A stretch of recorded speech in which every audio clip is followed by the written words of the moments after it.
Здесь лечат и рядовые переломы, а бывает, как говорится, собирают пострадавших по частям. Бишкекский научно-исследовательский центр травматологии и ортопедии. Главная больница, куда везут жертв аварий, обрушений, столкновений и прочих ЧП. Директор этого медучреждения Сабырбек Джумабеков рассказывает, что зданию, известной в народе как 4-я горбольница, в этом году будет уже 50 лет. И за это время ни разу не было капитального ремонта. Сабырбек Артизбекович сетует, что местами у постройки даже фундамент проседает. Имеющиеся трещины замазывают так, что они не бросаются в глаза. Долгое время искали инвестора, который бы построил в Бишкеке новую больницу по всем современным стандартам. Согласилось помочь правительство Катара. Планирует выделить более 9 миллионов долларов. Вот этот проект – это абсолютно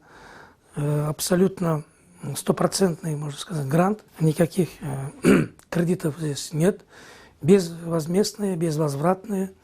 Никаких условий они нам не ставят. Это просто подарок от катарского народа, от катарского государства нашему народу. Да? Это абсолютно государственная больница будет стопроцентная.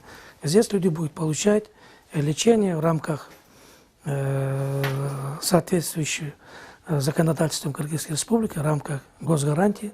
Новый корпус будет в 9 этажей на 420 койко-мест. Инвестор обещает построить его за 1,5-2 года. С нашей стороны требуется найти только участок земли, где можно возвести такой объект. По словам Сабырбека Джумабекова, накануне на встрече с послом Катара исполняющий обязанности мэра Бактыбек Кудайбергенов дал надлежащие поручения столичным службам. Со стороны Катара они полностью дают гарантию, что они, во-первых, проводят тендер сами будут оплачивать, сами будут контролировать строительство и сами будут обеспечивать, потом после завершения строительства будут обеспечивать снабжением всех оборудований и техники для этого центра. Между тем, пандемия коронавируса в прошлом году обострила проблемы с нехваткой мест именно в инфекционных стационарах. По данным Департамента жилищно-гражданского строительства, в целом закончили и сдали в эксплуатацию в прошлом году 6 больниц. В октябре ввели в работу новый корпус инфекционной больницы. Финансирование велось за счет средств Фонда социального партнерства по развитию регионов. Понадобилось 77,5 миллионов сомов. Корпус был необходим для лечения пациентов с коронавирусом и пневмонией. В больнице установили центральную подачу кислорода и необходимую систему изоляции в соответствии с требованиями красных зон. Для строительства подобных корпусов также выбрали города Ош и Нарын, но там их еще не ввели в эксплуатацию. Проекты разрабатывали параллельно со строительством. В итоге цифры в смете оказались меньше, чем понадобилось средств на деле.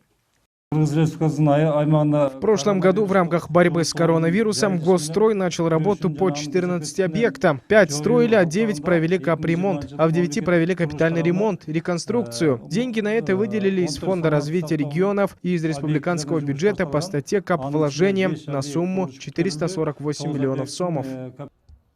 При помощи соседней республики Узбекистан в Кыргызстане построили 3 модульные больницы из контейнеров. Один объект на 176 коек расположен на территории национального госпиталя. Здесь сейчас расположено отделение проктологии. Второй мобильный госпиталь на 24 койки разместили на территории Чуйской облбольницы. А третий в Кадамжайском районе Баткенской области на территории районной больницы. Там могут размещать 200 пациентов. Как ранее сообщали в Министерстве финансов, на борьбу с коронавирусом Кыргызстан получил кредит от ряда международных финансовых институтов. Полученные средства были направлены на приобретение лекарственных препаратов и медицинского оборудования. В интервью радио «Азатык» глава государства Садыр Джапаров заявил, что часть грантов, которые выдали нашей стране, были использованы не по назначению. Говорили, что на гранты, которые поступали, строили больницы. Есть такие факты, когда писали, что потратили на строительство 30 миллионов, а на самом деле на это ушло около 10 миллионов.